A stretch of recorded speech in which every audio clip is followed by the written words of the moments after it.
Hey guys, welcome back to our channel. So for today's video, I'm gonna teach you how to sync Google Fit with Apple Health.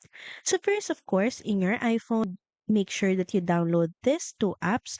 First is the Google Fit app and next is the Health Connect app. The reason why we need the Health Connect app is because there's no direct sync between them.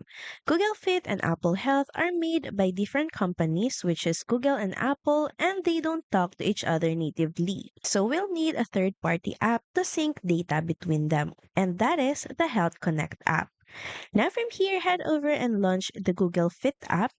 And here you will be prompted to log into your account. It is much better that you use the account that is logged in on your Android device and just click on the continue button to log in. And right off the bat, you can see here the connect to Apple Health button. You can just head over and click on this button.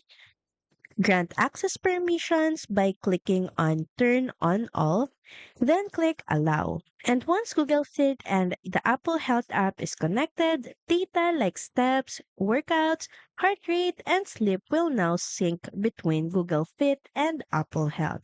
So that's pretty much it. Thank you very much for watching this video, and I'll see you again on the next one.